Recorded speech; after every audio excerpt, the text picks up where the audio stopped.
Welcome back, guys. In this session, we want to add more protective equipments and devices to our control circuit. Now, guys, if you remember, we said that in contactors, we basically have different types of contacts. And, well, as you know, we have the main contacts, the power contacts, and then there was the auxiliary contacts as well, like 13 and 14 here. Okay? And then also we said that we have some contactors with more auxiliary contacts, like 21 and 22 here.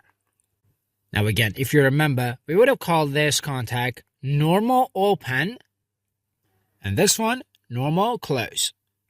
We said that when the contactor started working, the power contacts would be closed. This auxiliary contact would be closed as well, but the normal closed one would be opened.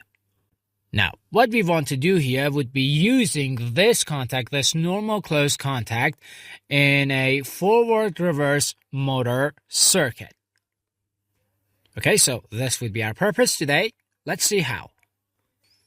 Now, we talked about the power circuit in our previous session, so we're not going to draw or design it again. And instead, let's just focus on the control circuit. All right, let me just do something real quick before we start our work.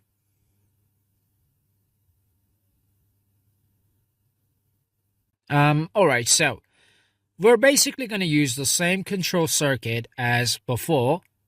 Like, for example, the normal close contact in the bimetal would be connected to the stop push button, and then the button would be connected to these two start buttons for these two separate contactors. And we need to connect the 13 and 14 contacts as well. And, well, basically nothing new is going on here. More precisely, nothing new up to this point. The newly added item here would be this closed contact, this normally closed contact that we set in the path of the electrical currents in both contactors. What does this exactly mean, though? Well, we got a contactor here called K1M. Now, this contactor has a normal closed contact which is now set in the electrical currents path here. Alright? Now, guys, when the contactor starts working, when it gets activated, its normal closed contact that is now set here, as we said, would be opened.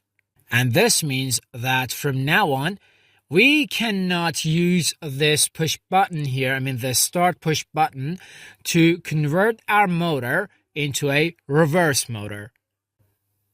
Okay? And, well, guys, obviously the same thing is happening for the second contactor. We've set the normal close contacts of this contactor here in the path of this contactor, like this. Okay, let me select this. Now, just like before, this time when this contactor, the second contactor, gets activated, its close contact that we set in this path would be opened.